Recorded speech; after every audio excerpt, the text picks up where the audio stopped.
Kalian tahu gak, sebenarnya banyak sekali pertanyaan-pertanyaan yang ingin saya tanyakan kepada Roky Gerung secara langsung. Cuman ketika saya mencari IG-nya maupun sosial media lainnya, misalnya di Instagram sendiri itu banyak sekali akun fans Roky Gerung yang memang bukan aslinya dan justru memang dikelola oleh para fansnya. Adapun memang ketika di Twitter itu pun susah banget, dan ketika di DM pun agak susah karena beliau memang orang yang sangat sibuk, mulai dari menghadiri undangan pembicara, acara televisi, dan lain sebagainya. Beberapa pertanyaan-pertanyaan dan juga analisis yang akan saya bahas di video ini, kurang lebih diantaranya adalah yang pertama, Roky Gerung merupakan seorang aktivis demokrasi yang sudah lama berkecimpung di dunia jurnalis maupun media, bahkan sejak era Presiden Soeharto. Tapi pertanyaannya, kenapa Roky Gerung baru viral pada tahun 2017? Pertanyaan yang selanjutnya adalah, kenapa sebagian orang itu menyukai Roky Gerung? Apa sih istimewanya? Kemudian sesuai dengan judul di video ini, kenapa Roky Gerung ini nggak cocok jadi presiden? Dan kalaupun misalnya cocok, kenapa Roky Gerung nggak nyalon jadi presiden? Pertanyaan selanjutnya adalah, kenapa Roky Gerung ini menjadi orang yang selalu mengkritik pemerintah? Kemudian kenapa Roky Gerung dikenal sebagai orang yang cerdas? Nah, ada juga beberapa pertanyaan-pertanyaan yang sering ditanyakan oleh netizen namun belum terjawab. Salah satunya adalah, kenapa Roky Gerung ini belum menikah sampai sekarang? Kemudian kenapa Roky Gerung juga nggak mau memberitahukan apa sih agama yang sebenarnya dari beliau ini? Ada juga pertanyaan urgent, kenapa Roky Gerung kebal hukum? Dan juga pertanyaan receh seperti, kenapa rumah Roky Gerung itu sederhana walaupun penghasilannya itu sudah gede banget? Dan pertanyaan terakhir, kenapa Roky Gerung ini menjadi aktivis perempuan? Nah, semua pertanyaan-pertanyaan itu akan saya jawab dan juga analisis di segmen Bedah Jiwa Manusia episode ketiga. Ini dia.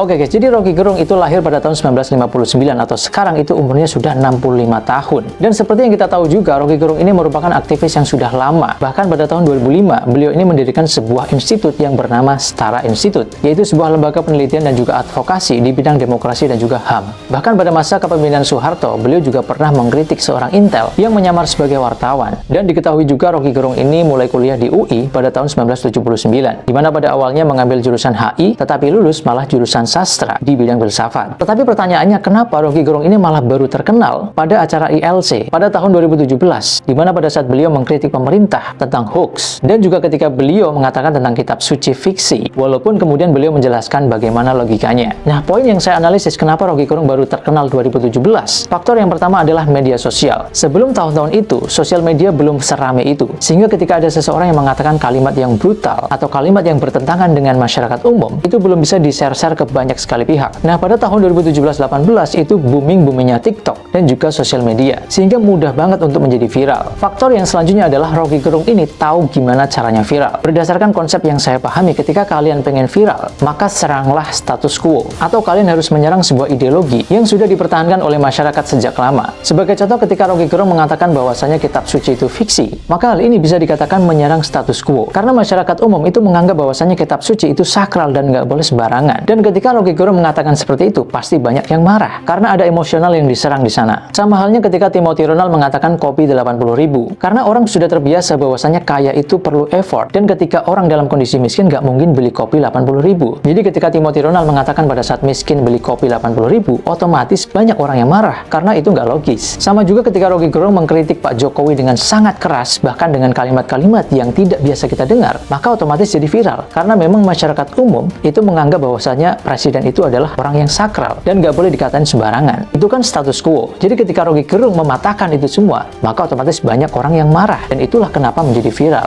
Nah, disinilah istimewanya Roky Gerung. Dia bisa menjelaskan logika-logika terhadap apa yang dia katakan, sehingga hal ini kemudian nyambung kenapa Roky Gerung itu jadi kebal hukum, karena memang hukum itu sangat erat dengan logika. Dan hal ini juga sudah dibahas oleh banyak konten kreator, bahwasanya kenapa Roky Gerung itu kebal hukum, karena yang selalu beliau katakan itu seputar asumsi, di mana asumsi itu bersifat abstrak, beda dengan judgement yang sudah mengarah pada nama baik seseorang. Contoh misalnya ketika Roky Gerung mengatakan bahwasanya Jokowi membangun IKN itu untuk kepentingan dirinya. Nah, pertanyaannya, siapa yang bisa memastikan kalau Jokowi bangun IKN itu untuk kepentingan dirinya? Inilah yang dimaksud asumsi. Asumsi itu sangat abstrak dan juga subjektif. Gak ada yang bisa memastikan Pak Jokowi mendirikan IKN itu untuk apa, walaupun Pak Jokowi mengatakan bahwa itu untuk kepentingan negara. Nah, balik lagi kepada pembahasan status quo. Ini berhubungan dengan kenapa banyak orang kemudian suka kepada Roky Gerung. Nah, tapi sebelum ke sana, sebenarnya orang-orang yang menyukai Roky Gerung itu nggak banyak. Cuman mereka-mereka aja yang suka dengan pemikiran Rocky Gerung. Salah satu faktor kenapa sebagian orang suka kepada Rocky Gerung adalah karena faktor mentalitas. Secara sederhana seperti ini guys, misalnya saya Awan Story itu tidak pandai public speaking, tetapi saya punya mimpi untuk menjadi public speaker yang handal. Kemudian muncullah sosok Rocky Gerung yang dimana secara public speaker itu keren banget, sehingga hal ini akan membentuk sebuah ideologi bahwasanya saya pengen seperti Rocky Gerung. Maka secara otomatis kita akan mendewakan sosok tersebut. Oke, balik lagi ke pembahasan awal, kenapa kalau kita pengen viral itu harus menyerang status quo. Contoh realnya ada di video ini. Kenapa saya memberikan judul bahwasanya Rocky Gerung itu nggak mungkin jadi presiden? Karena memang ada beberapa orang yang menganggap bahwasanya Rocky Gerung itu cocok menjadi presiden dan meminta beliau untuk nyalon presiden. Dan ketika saya memberikan judul bahwasanya Rocky Gerung nggak cocok jadi presiden, mungkin ada sebagian dari kalian yang kesel dan akhirnya ngeklik video ini. Kalau saya justru mengatakan bahwasanya Rocky Gerung itu nggak cocok jadi presiden. Nah, alasannya yang pertama adalah bahwasanya tipe manusia itu berbeda-beda karakternya. Ada yang memang ahli dalam bidang public speaking, ada yang memang ahli dalam bidang kepemimpinan, tetapi memang ada perbedaan yang sangat mendasar antara leader dan juga public speaker. Seorang public speaker itu akan lebih banyak ngomong ketika memimpin. Contohnya pada saat rapat, ketika seorang pemimpin itu adalah public speaker, maka dia akan lebih banyak mencari alasan kenapa ini gagal, kenapa itu gagal, dan justru pembahasan solusinya itu sangat sedikit. Sedangkan tipe pemimpin yang merupakan seorang leader atau decision maker, maka dia akan cenderung lebih sedikit menjelaskan mengenai alasan-alasan kenapa gagal, dan lebih fokus kepada solusi gimana caranya untuk memperbaiki dan eksekusi. Nah, kalau beliau Rocky Gerung itu sudah bisa kita lihat, karena memang sepak terjang dari Rocky Gerung ini, salah satunya adalah menjadi dosen selama 15 tahun di UI, bahkan tidak mau mengambil gajinya. Kemudian menulis banyak sekali artikel dan juga buku, serta menjadi pembicara di mana-mana, dan menjadi komentator politik hingga sekarang. Artinya, Pak Rocky Gerung ini memang cocoknya di bidang analisis. Contohnya sebagai seorang peneliti, dosen, mengajar, kritikus, komentator politik, filsuf, dan lain sebagainya. Karena memang bidang beliau di situ. Selain alasannya adalah presidential threshold. Dan faktanya memang Rocky Gerung pernah mengatakan bahwa dirinya siap menjadi presiden kalau presidential threshold itu dihapus jadi 0%. Sehingga hal ini akan membuka kesempatan yang lebih luas kepada para calon pemimpin. Dan ini juga yang kemudian menjadi alasan kenapa Rocky Gerung itu terus mengkritik pemerintah